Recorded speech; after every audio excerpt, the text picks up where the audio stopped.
Hello student, आज विद्यालय में आपका स्वागत है। आज हम कक्षा 10वीं के इतिहास का द्वितीय अध्याय भारत में राष्ट्रवाद का भाग 3 देखेंगे। तो चलिए बच्चों स्टार्ट करते हैं। आज हम सबसे पहले देखेंगे आंदोलन के भीतर अलग अलग धाराएं। हमने अभी खिलाफत और असहयोग आंदोलन के बारे में समझा था पिछले लेक्चर में, और अब हम देखेंगे कि किस प्रकार से जो है जब 1 जनवरी 1921 को यह आंदोलन प्रारंभ होता है तो किस प्रकार से जो है यह आंदोलन की अलग अलग जो है घटनाएं और धाराएं क्या क्या थी। असहयोग आंदोलन जनवरी 1921 में शुरू हुआ और इस आंदोलन में विभिन्न सामाजिक समूहों ने हिस्सा लिया, लेकिन हर एक की अपनी अपनी आकांक्षाएं थी। सभी ने स्वराज के आह्वान को स्वीकार तो किया, लेकिन उनके लिए इसके अलग अर्थ जो है वह अलग अलग थे। तो 1921 में जो है यह आंदोलन प्रारंभ हो रहा है और हम देखते हैं कि यह आंदोलन जो था उसमें बहुत सारे लोगों ने, बहुत सारे सामाजिक समूहों ने जो होता है इसमें अपनी भागीदारी की थी, इसमें हिस्सा लिया था, लेकिन उन सबकी अपनी अलग अलग आकांक्षाएं थी। अभी तक कोई एक ऐसी राष्ट्रीय विचारधारा नहीं थी जो कि सबके लिए एक जैसी हो। किसी ने स्वराज के आह्वान को सबने स्वीकार तो अवश्य किया था, लेकिन उसके अर्थ जो थे वो सबके लिए भिन्न भिन्न थे। शहरों में आंदोलन की शुरुआत शहरी मध्यम वर्ग की हिस्सेदारी के साथ हुई थी, क्योंकि यह आंदोलन जब प्रारंभ हुआ था तो ऐसा नहीं था कि तुरंत ही जो होता है वह ग्रामीण स्तरों में जो है वह पहुंच गया था। तो इसकी शुरुआत जो होती है वह कहाँ से हुई थी? शहरी मध्यम वर्ग के भागीदारी या हिस्सेदारी से ही हुई थी। अब देखिए क्या हुआ था जब ये आंदोलन प्रारंभ हुआ था ना, तो इसने जो होता है पूरे भारत में जो है क्रांति की लहर जो है वो दौड़ा दी थी। बहुत सारे लोगों ने जो होता है इस आंदोलन में गांधी जी ने जो कुछ भी कहा था उसे लगभग सभी लोगों ने जो होता है उन उद्देश्यों का जो है पालन किया था। हजारों विद्यार्थियों ने स्कूल और कॉलेज छोड़ दिए थे। तो बच्चे से बच्चे तक जो थे वो पूरे गांधी जी के रंग में रंग गए थे और उन्हें लग रहा था कि अगर जनता एक साथ इकट्ठा हो जाए तो शायद जो है हम ब्रिटिश हुकूमत को यहाँ से उखाड़ फेंकेंगे। और इसीलिए विद्यार्थियों ने भी जो है इसमें अपना बहुत महत्वपूर्ण सहयोग दिया था। उन्होंने स्कूल छोड़ दिए, कॉलेज जो है वो जाना छोड़ दिया था। जो हेडमास्टर और शिक्षक थे उन्होंने इस्तीफे सौंप दिए। जो सरकारी स्कूल में जो है इस समय कार्य करने वाले जो हेडमास्टर थे, जो शिक्षकों थे, उन्होंने स्कूल में पढ़ाना छोड़ दिया, वहां से उन्होंने इस्तीफा दे दिया। वकीलों ने मुकदमे लड़ने जो है वो बंद कर दिए और जो है कोर्ट जाना उन्होंने एक तरह से बंद कर दिया। मद्रास के अलावा ज्यादातर प्रांतों में परिषद चुनाव का बहिष्कार किया गया था। मद्रास में गैर ब्राह्मणों द्वारा बनाई गई जस्टिस पार्टी का मानना था कि काउंसिल में प्रवेश के जरिए उन्हें वे अधिकार मिल सकते हैं जो सामान्य रूप से केवल ब्राह्मणों को मिल पाते हैं, इसलिए इस पार्टी ने चुनाव का बहिष्कार नहीं किया। मद्रास में जो जस्टिस पार्टी थी, जो कि नॉन ब्राह्मण्स की पार्टी थी, जो गैर ब्राह्मणों की पार्टी थी, उन्होंने जो होता है इस चुनाव का बहिष्कार नहीं किया था, परिषद चुनाव का। और उन्होंने, क्योंकि उनको ये ऐसा लग रहा था कि अगर वो ये चुनाव होता है तो काउंसिल में प्रवेश के जरिए उन्हें अधिकार मिल सकता है जो मुख्य रूप से अभी तक केवल ब्राह्मणों के पास ही था। आर्थिक मोर्चों पर असहयोग का असर और भी ज्यादा नाटकीय रहा। तो ये तो हमने राजनीतिक स्थिति को अभी देखा। अब हम देखेंगे कि आर्थिक स्थिति पे जो है आर्थिक मोर्चों पर असहयोग आंदोलन का क्या प्रभाव पड़ा था। विदेशी सामानों का बहिष्कार किया गया। अब देखिए पूरी तरीके से हमने स्वदेशी मूवमेंट में भी देखा है ये कि किस प्रकार से जो होता है वो स्वदेशी वस्तुओं का उपयोग किया गया और विदेशी सामान की होली जलाई गई थी। तो उसी प्रकार से जो है क्या किया गया, विदेशी सामानों का पूरी तरह से बायकॉट किया गया।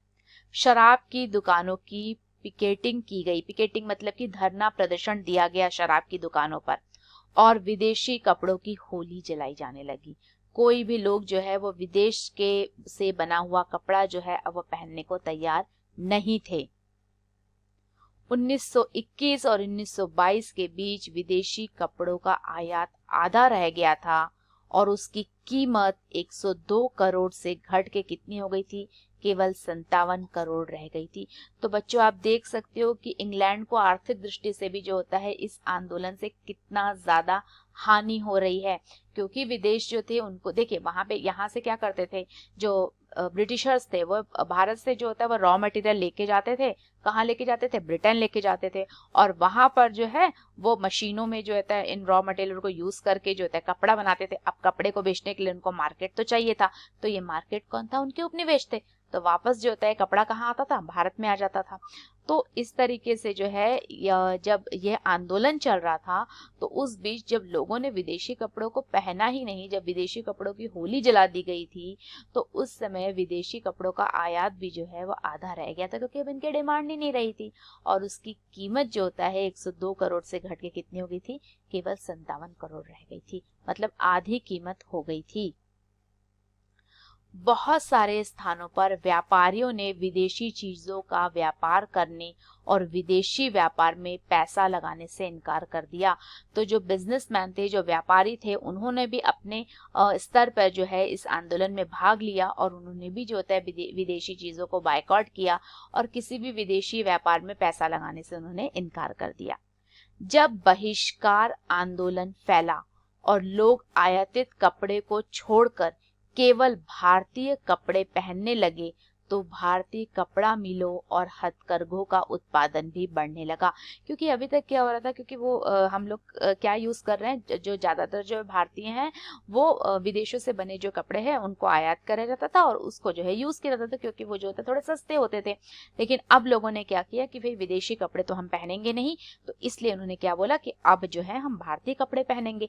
तो इससे क्या हुआ, जो भारतीय कुटीर उद्योग थे, जो भारतीय लघु उद्योग थे, जो भारतीय हथकरघे उद्योग वगैरह थे, इनको बहुत ज्यादा बढ़ावा मिला था और गांधी जी ने इसका बहुत ज्यादा सपोर्ट भी किया था।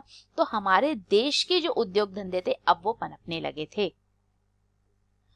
कुछ समय बाद शहरों में ये आंदोलन धीमा पड़ने लगा, लेकिन जैसे जैसे थोड़ा समय गुजरता चला गया, यह आंदोलन शहरों में थोड़ा धीमा पड़ने लगा था, और इसके कई कारण भी थे। सबसे पहला हम देख सकते हैं कि देखिए, खादी का कपड़ा मिलों में भारी पैमाने पर बनने वाले कपड़ों के मुकाबले प्राय महंगा होता था और गरीब उसे नहीं खरीद सकते थे, और वे मिलों के कपड़े का लंबे समय तक बहिष्कार कैसे कर सकते थे? क्योंकि जब जो वह खादी को इतना आसानी से जब नहीं खरीद सकते थे, तो वो कितने लंबे समय तक जो होता है इनका बहिष्कार करते। दूसरी बात इसमें आ रही है कि जो ब्रिटिश संस्थानों के बहिष्कार से भी समस्या पैदा हो गई। आंदोलन की कामयाबी के लिए वैकल्पिक भारतीय संस्थानों की स्थापना जरूरी थी, ताकि ब्रिटिश संस्थानों के स्थान पर इनका प्रयोग किया जा सके। तो हमने अगर ब्रिटिश संस्थानों को, स्कूल कॉलेज जो भी है, उनको अगर हमने पूरी तरीके से अगर बहिष्कृत कर दिया है, उन्हें अगर हम बायकॉट कर दिए हैं, तो ये भी तो आवश्यक था कि हमारे देश में हमारे स्वदेशी भी तो संस्थान ऐसे होने चाहिए जिसमें कि जाके विद्यार्थी जो है वह अच्छे से शिक्षा ग्रहण कर सकते थे।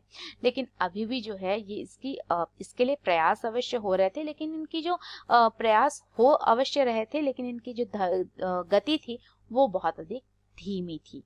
तो इसी वजह से जो है ब्रिटिश संस्थानों के स्थान पर उनका प्रयोग किया जा सके, ऐसे संस्थानों की अभी जो है हमारे पास कमी थी। लेकिन वैकल्पिक संस्थानों की स्थापना की प्रक्रिया बहुत धीमी थी। जो भारतीय जो वैकल्पिक जो संस्थान थे, उनकी स्थापना की प्रक्रिया क्या थी? बहुत धीमी थी, जिसके फलस्वरूप विद्यार्थी और शिक्षक सरकारी स्कूल में लौटने लगे और वकील दोबारा सरकारी अदालतों में दिखने लगे। तो अब वापस से क्या हो रहा है, अब फिर से जो है विद्यार्थी कहाँ जा रहे हैं? विद्यार्थी और शिक्षक जो होता है, जिन्होंने पहले जो है स्कूल और कॉलेज छोड़ दिए थे, अब वापस जो होता है वह स्कूल और कॉलेज जो होता है उन्होंने ज्वाइन कर लिया। शिक्षक जिन्होंने सरकारी स्कूलों से इस्तीफा दे दिया था, उन्होंने भी जो है फिर से सरकारी स्कूल में जो होता है का रुख किया। और वकील जिन्होंने पूरी तरह से मुकदमा लड़ना छोड़ दिया था, कोर्ट जाना छोड़ दिया था, उन्होंने दोबारा सरकारी अदालतों में अब वो दिखाई देने लगे थे। So what did we learn today? आज हमने क्या पढ़ा और क्या समझा? आज हमने सबसे पहले जो है वह असहयोग आंदोलन को देखा कि असहयोग आंदोलन का शहरों में जो है वह क्या प्रभाव पड़ा, किस प्रकार से जो है यह आंदोलन जो होता है किन किन उद्देश्यों को लेकर चला, और इस आंदोलन की क्या क्या घटनाएं जो है वह घटित हुई, किस प्रकार जो है लोगों ने इस आंदोलन के उद्देश्यों को जो है वो उनका पालन करते हुए स्कूल छोड़ दिए, विद्यार्थियों ने कॉलेज छोड़ दिए, और जो शिक्षक थे उन्होंने इस्तीफा दे दिया अपने पद से, वकीलों ने जो है वह वकालत छोड़ दी। लेकिन हम देखते हैं कि धीरे धीरे जो है वो ये आंदोलन शहरों में जो है वो धीरे धीरे धीमा पड़ने लगा था।